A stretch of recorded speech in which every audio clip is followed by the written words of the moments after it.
Assalamualaikum warahmatullahi wabarakatuh. Selamat berjumpa kembali kepada Bapak dan Ibu para pejuang P3K. Sehat selalu dan selalu diberi eh, rasa semangat yang berlebih untuk selalu belajar bersama-sama mempersiapkan diri di tahap yang ketiga.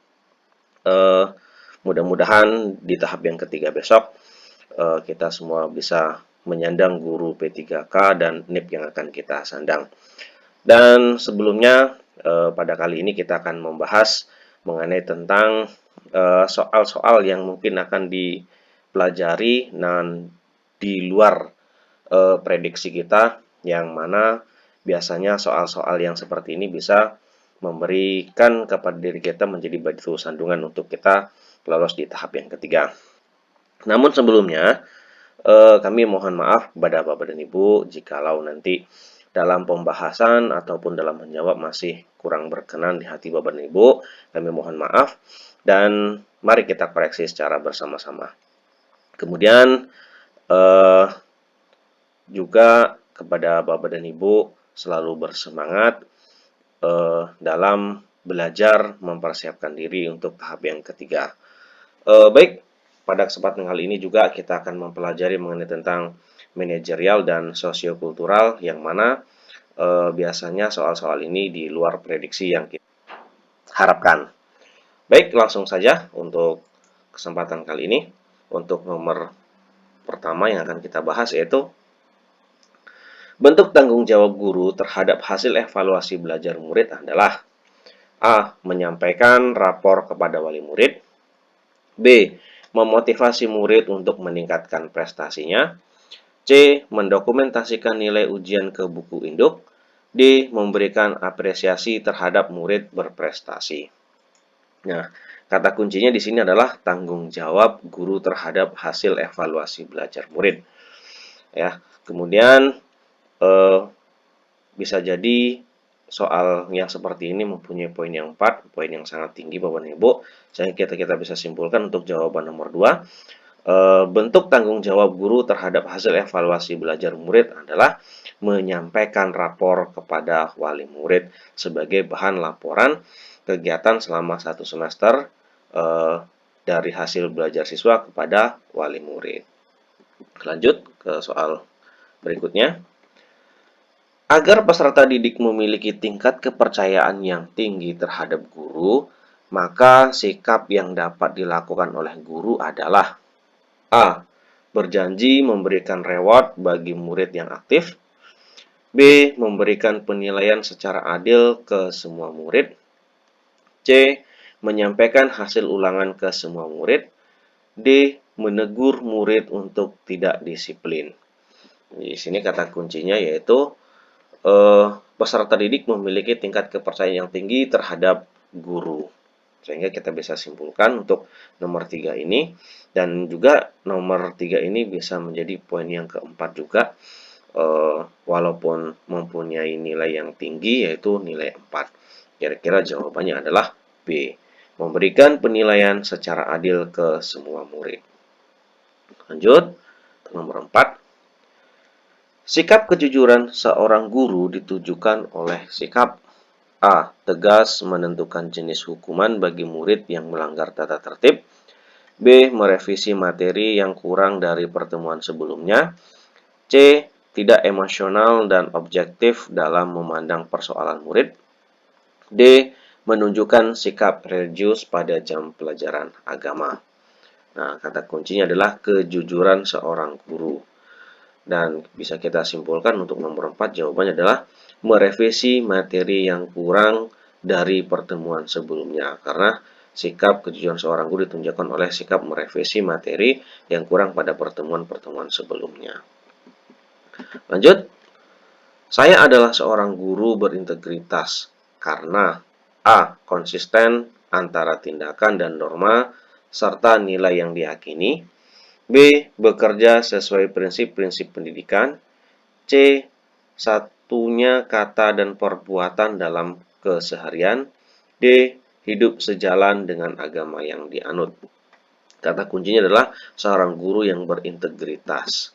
Sehingga bisa kita simpulkan untuk nomor berikut ini adalah konsisten antara tindakan dan norma serta nilai yang diyakini.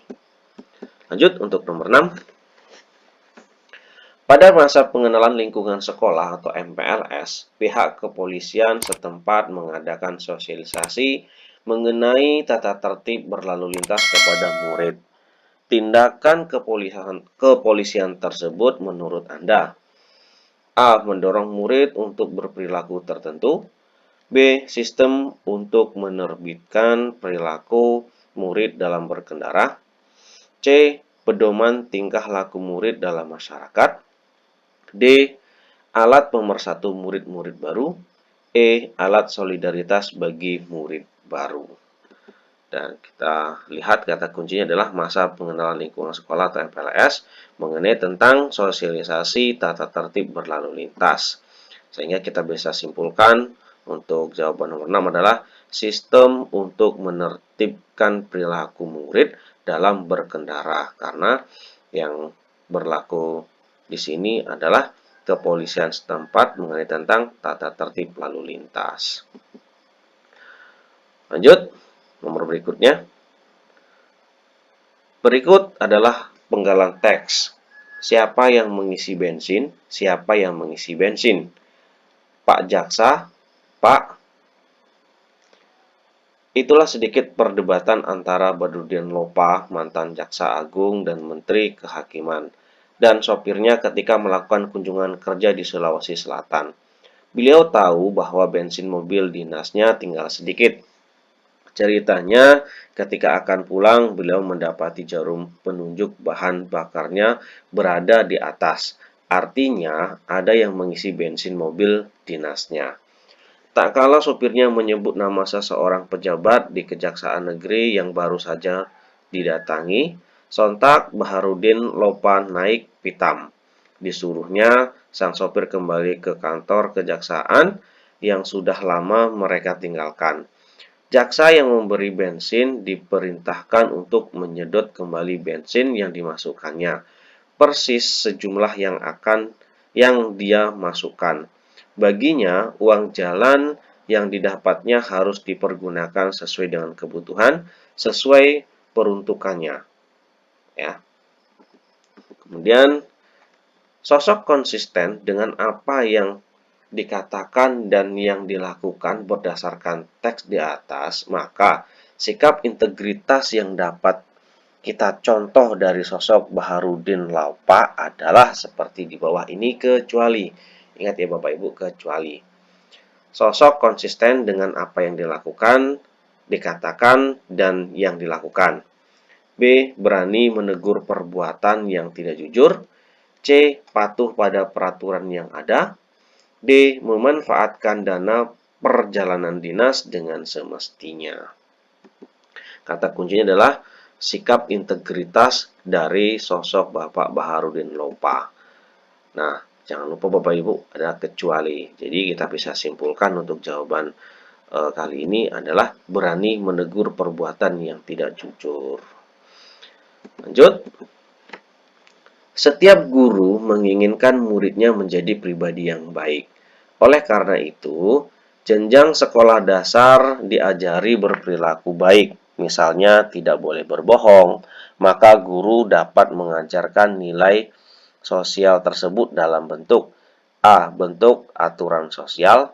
B. Disalurkan melalui proses sosialisasi. C. Memberikan pengaruh sosial di kelas. D. Memberikan pengaruh secara individu. E. Menunjukkan perilaku yang sudah dibawa sejak lahir. Kata kuncinya di sini adalah diajari berperilaku baik. Nah, untuk itu bisa kita simpulkan untuk jawaban soal berikut adalah disalurkan melalui proses sosialisasi. Lanjut. Nilai vital merupakan nilai yang berguna bagi penunjang aktivitas manusia dan bersifat penting. Nilai tersebut terdapat dalam 1. Buku bagi siswa. 2. Hair dryer untuk bekerja salon. 3. Saat hujan Andi perlu payung. Yang 4. Kalkulator bagi akuntansi. Yang kelima, karena dingin ibu memakai jaket.